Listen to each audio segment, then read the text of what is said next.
मित्रांनो नमस्कार। वर्धा यवतमाळ नांदेड रेल्वेच्या जे कामाची आपण सध्या परिस्थिती पाहत आहोत, दिग्रजची धावंडा नदी इथे मित्रांनो आपल्याला दिसत आहे। आणि सध्या पुलाचं जे काम आहे तर या पुलाच्या कामामध्ये आपण पाहू शकतो की येथील पुलाचं काम मित्रांनो 90% पूर्ण झालेलं आहे। स्लॅब त्या ठिकाणी पडलेला आहे आणि यामधलं काम जे आहे तर तिथे छोटासाच भाग जो आहे तर तो सध्या बाकी असलेला आपल्याला दिसतो, म्हणजे 20% काम हे सध्या बाकी आहे। आणि सध्या आम्ही ज्या पुलावर आहे मित्रांनो तर इथून 2 पूल आहेत आणि समोरचा जो पूल आहे तो 100 मीटर इथून दूर आहे, 100 ते 200 मीटर दूर आहे। आणि या पुलाची लांबी जी आहे तर ती या पुलाची लांबी साधारणतः 350 ते 450 मीटर एवढी आहे। आणि या नदीवरील दिग्रसमधील ही धावंडा नदी आहे। धावंडा नदी आणि अरुणावती नदी या 2 नद्याच्या याच्या मिळून दिग्रसमध्ये चिरकुटा धरणाचा प्रकल्प मित्रांनो त्या ठिकाणी आहे। आणि या सगळ्या परिस्थितीमध्ये आज ह्या कामाची जी सिच्युएशन आहे तर येणाऱ्या काही दिवसामध्येच इथून आता हे फायनल या पुलाचं काम आपल्याला चालू असलेलं दिसतं।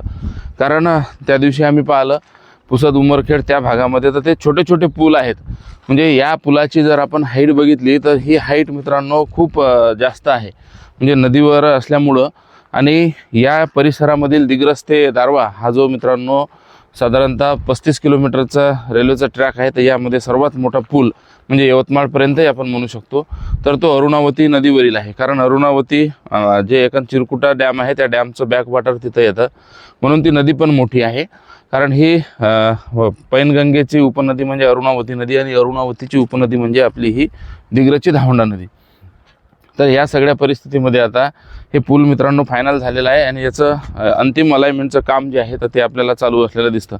मग येत्या या पुलाचं काम फायनलाइज झाल्यानंतर इथून मित्रांनो 10 ते 12 किलोमीटरवरतीच स्लीपरचं जे आहे तर ते स्लीपर आलेले आहेत। आणि मग ह्या सगळ्या परिस्थितीमध्ये आता काम आपलं अंतिम टप्प्यावर आलेलं आपल्याला दिसतं।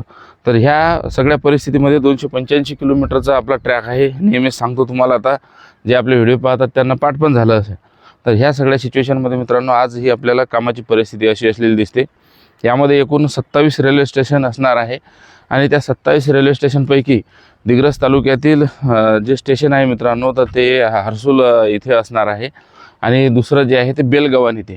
आता बेलगव्हाण हे जे काम आहे तर ते पुसद ती कंपनी तिकडली करत आहे, परंतु ते खरं तर दिग्रस तालुक्यामधीलच आहे, म्हणजे ग्रामीण भागामध्ये पण आपल्या इथं 2 स्टेशन असणार आहे। आणि दिग्रजचं मुख्य रेल्वे स्टेशन इथून आपण साधारणतः 2 ते 2.5 किलोमीटर अंतरावरतीच दिग्रजचं इसापूर येथे स्टेशन आहे। आणि दिग्रज जर आपल्याला बघायचं असेल तर इथून आता थोडं मित्रांनो आपण पाहतो की हा दिग्रजचा भाग आहे, हे आपल्याला टावर वगैरे दिसत आहे। तर आता हा इथून आपल्याला दिग्रजचा परिसर आता थोडं धुकं असल्यामुळं तो आपल्याला व्यवस्थित दिसत नाही आहे।